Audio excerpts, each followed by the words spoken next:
2017 में 18 में उन्होंने एक पार्टी से रेजिग्नेशन देके उन्होंने नई पार्टी बनाई, Republican Party of India Athawale, और हमारी पार्टी है Republican Party of India Ambedkar.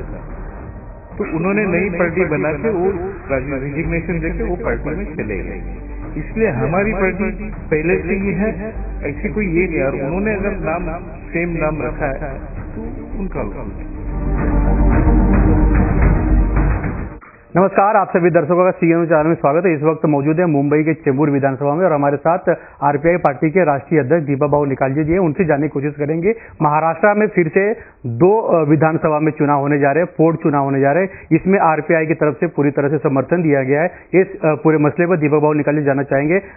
मैं जानना चाहूंगा कि महाराष्ट्र में फिर से जैसे अंधेरी पोर्ट चुनाव हुआ था, शिवसेना की उम्मीदवार जीत के आई है, अब वापस महाराष्ट्र में दो जिलों में दो विधानसभा में चुनाव होने जा रहा है। आपने उसके लिए पार्टिंबा जाहिर किया, क्या कहना चाहेंगे? पिंपरी चिंचवड़ में चिंचवड़ विधानसभा में नाना काठे तो एक खड़े है वहाँ पे, तो उनके लिए अजीत दादा साहब ने हमें फोन किया था कि हमारे कैंडिडेट हैं, उनको आप समर्थन दीजिए। पार्टी के सारे कमेटी से बात करने के बाद हम लोग डिसाइड कर लिया कि उनको समर्थन दिया जाए। तो इसलिए हमने आज इस पत्रकार परिषद लेके उनको समर्थन दे दिया। ऐसे दो विधानसभा है, तो एक तो राष्ट्रवादी के पास है, दूसरा राष्ट्रवादी है और दूसरा कांग्रेस पार्टी की उम्मीदवार है। रविंद्र दंगेकर। उनके लिए भी नाना पटोले साहब का फोन आया था और उन्होंने कहा कि हमारे कैंडिडेट, तो हमने दोनों कैंडिडेट को रिपब्लिकन पार्टी ऑफ इंडिया ए की ओर से जाहिर पार्टिंबा डिक्लेअर किया। यानी महाविकास आघाडीचे जे दोन्ही उमेदवार आहे, उन दोनों को आपने महाविकास आघाडीच्या दोन्ही उमेदवारांना आमचा रिपब्लिकन पार्टी ऑफ इंडियाचा जाहीर पाठिंबा आणि असे आमचे सर्व कार्यकर्त्यांना आम्ही आदेश दिलेले आहेत की आपल्याला कसल्याही परिस्थितीत यांना जिंकून आणायचा। आगे जिस तरह महाराष्ट्र में राजनीति चल रही है, क्या आगे महाविकास आघाड़ी को आपका समर्थन होगा? क्योंकि आने वाला मुंबई महानगर पालिका चुनाव है, आने वाला विधानसभा चुनाव है, लोकसभा चुनाव है, इसमें आपकी क्या प्रक्रिया है? उसमें हम लोग देखेंगे कि हमारी पार्टी को कैसे बेनिफिट होता है, और हम लोग है साथ में ही रहेंगे, आगे कोई इशू नहीं है। लेकिन फिर भी हम देखेंगे कि हमारी पार्टी को किस हद तक फायदा होता है और किस हमारे पार्टी के लोग चुन के आएंगे, उस हिसाब से हम लोग आगे का डिसीजन ले लेंगे। एक और सवाल है पार्टी लेवल का कि एक तरफ RPI party, RPI Ramdas Athawale group है, दूसरी तरफ Republican Party of India doctor Baba Saheb A group जो आपके पास है।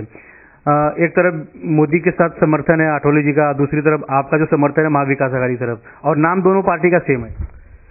नहीं, जैसे कि हमारी जो पार्टी है 1990 में ये पार्टी हम लोगों ने शुरू की थी, डॉक्टर मोहनलाल पाटिल साहब ने, और 2008 से रामदास अठवले इस पार्टी के राष्ट्रीय अध्यक्ष थे। 2017 में 18 में उन्होंने एक पार्टी से रेजिग्नेशन देके उन्होंने नई पार्टी बनाई, Republican Party of India Athawale, और हमारी पार्टी है Republican Party of India Ambedkar. तो उन्होंने नई पार्टी बना के वो रेजिग्नेशन देके वो पार्टी में चले गए। इसलिए हमारी पार्टी पहले से ही है, ऐसी कोई ये नहीं। और उन्होंने अगर नाम सेम नाम रखा है तो उनका लुकआउट। अच्छा, सभी से क्या अपील करना चाहेंगे कि जिस तरह आपका महाअधिवेशन हुआ है, पूरे राज्य के कार्यकर्ता और नेता पदाधिकारी मौजूद थे मुंबई में, बड़ी संख्या में लोगों ने आपको समर्थन दिया, वापस आपको अध्यक्ष बनाया, इस पे क्या कहना चाहेंगे? तो इससे पहली बात तो यह है कि सारे कार्यकर्ता लोग हैं, उनको ये फील हो रहा है कि डॉक्टर बाबा साहब अम्बेडकर का जो विचार पे चलने वाला एक पक्ष है, इसमें आगे चल के कुछ तो अच्छा होगा। कि आज तक 20-25 साल से कुछ हुआ नहीं है, हमारे जो कार्यकर्ता लोग हैं उनको न्याय आज तक मिला नहीं। तो उनको एक उम्मीद है कि दीपक निकालजे राष्ट्रीय अध्यक्ष बनने के बाद हमारी ये पार्टी आगे बढ़ेगी, हमारे पार्टी में एमएलए, एमपी, कॉर्पोरेटर सारे लोग रहेंगे, और ये आशा की वजह से सारे लोग जुड़ के और ये पार्टी अच्छी तरह से आगे बढ़ रही है। एक और पॉलिटिकल सवाल है, जिस तरह वंचित बहुजन आघाड़ी का समर्थन शिवसेना के साथ हुआ है, गठबंधन हुआ है, क्या आरपीआई भी जा सकती है इस तरह शिवसेना के साथ? आगे चल के हम लोग देखेंगे, ऐसा अभी हम लोग ने कोई डिसीजन नहीं लिया। आपके पास प्रस्ताव आया तो उस समय हम लोग वो डिसीजन लेंगे। महाराष्ट्र में अगर कुछ बदलाव होना है तो आप सबको एक साथ आना चाहिए कि अम्बेडकरी समाज को लेकर कई पार्टियां यहाँ पर है, जैसे वंचित बहुजन अघाड़ी है, आरपीआई के 2-3 गुट हो गया, ऐसे कई पार्टियां अगर सब एक साथ आते हैं, एक साथ एक टेबल पे बैठते हैं और एक साथ चुनाव लड़ते हैं तो बाबा साहब अम्बेडकर का जो नाम है और बड़ी लेवल पे ऊंचा रोशन हो सकता है और ज्यादा उम्मीदवार चुन के आ सकते हैं। उसके लिए हम लोग कभी भी तैयार हैं, कोई ऐसा इशू नहीं है। सभी को निमंत्रण देते हैं आप? हाँ, दे देंगे।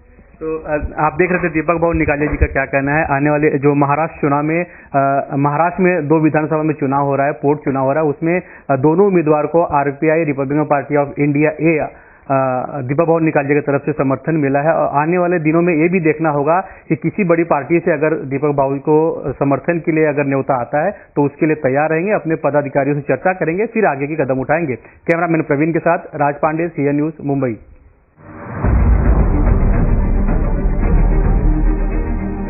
2017 में 18 में उन्होंने एक पार्टी से रेजिग्नेशन देके उन्होंने नई पार्टी बनाई, Republican Party of India Athawale, और हमारी पार्टी है Republican Party of India Ambedkar. तो उन्होंने नई पार्टी बना के वो रेजिग्नेशन देके वो पार्टी में चले गए।